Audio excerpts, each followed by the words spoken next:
telefon güya iqra oynamaq üçün istəyib anasını, anası verməyib, bu da vurub.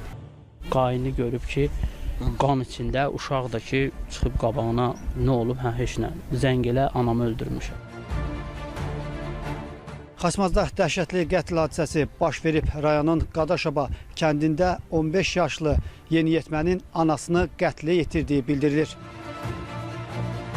Bir dənə onu bilirik ki, uşağın öz dediyinə görə ki, telefon güya iqra oynamaq üçün istəyib anasını, anası verməyib, bu da vurub. Dediklərinə görə bu qadın, bunun telefonda heç nə yoxdur. Yəni bu hələ bir insan da deyil. Qısqancıq zəmdə ola bilər? Yox, heç vaxtı. Çünki bu uşaq da elə bir uşaqdır. Bu gəlin də hələ bir gəlin olmuyor. Çünki nə bilim, bütün kənd də bilir bunu. Hələ hamı şokda yox ki, bu uşaq niyə belə oldu?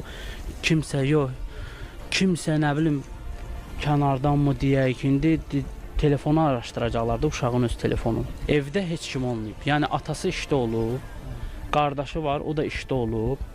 Bir anasıyla özü olub evdə. Bu qonşudular da, qapı qonşu qaynıdır. Həm xalası qızı qalır, həm bu qapı qonşudular. Hələ belə gəlib keçiblər, çağırıblar, görüb səs-küy yoxdur.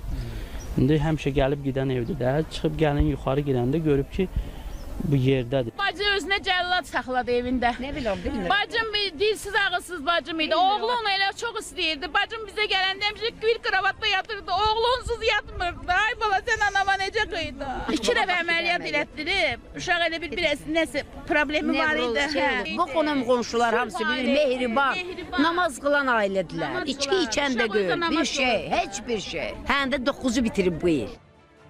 15 yaşlı yeniyetmə anası Kifayət Lətifovanı qətlə yetirməkdə şübhəli bilinərək polis əməkdaşları tərəfindən saxlanılıb. Faktla bağlı Xaçmaz rayon prokurorluğunda cinayət işi başlanıb, istintaq araşdırmaları aparılır.